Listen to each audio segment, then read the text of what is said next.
Hello friends, నమస్తే. ఈరోజు మనం ఒక స్టోరీ చెప్పుకుందాం. ఒకరోజు ఒక పిల్లవాడు వాళ్ళ అమ్మతో ఏమీ మాట్లాడకుండా మౌనంగా కూర్చున్నాడు. వాళ్ళ అమ్మ అనుకుంది, వీడు పెద్దగా అవుతున్నాడు కదా, అందుకే ఇలా సైలెంట్గా ఉన్నాడేమో అనుకుంది.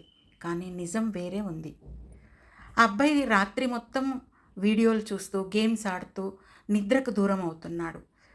దాంతో అబ్బాయికి నిద్ర లేకపోవడం వల్ల చాలా డల్ అయిపోయినాడు. హుషారుగా లేడు. చదువుకోవాలంటే ఇష్టం ఉండట్లేదు. చదువుపై శ్రద్ధ తగ్గింది. స్నేహితులు దూరమయ్యారు. వాళ్ళ అమ్మకు ఏమీ అర్థం కాలేదు. ఏంటి, ఎందుకు ఇట్లా అవుతున్నాడు అని ఆలోచించింది.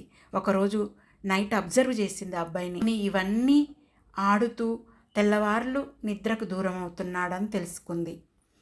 నెక్స్ట్ డే ఏం చేసిందంటే ఆ ఫోన్ దాచేసింది.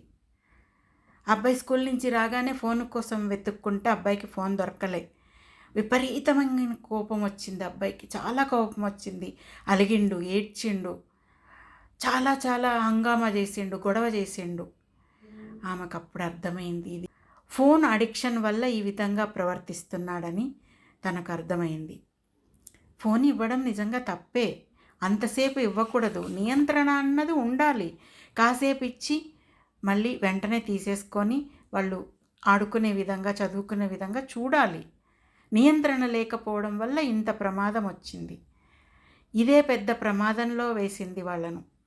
ఈ వీడియోను ప్రతి తల్లిదండ్రికి షేర్ చేయండి.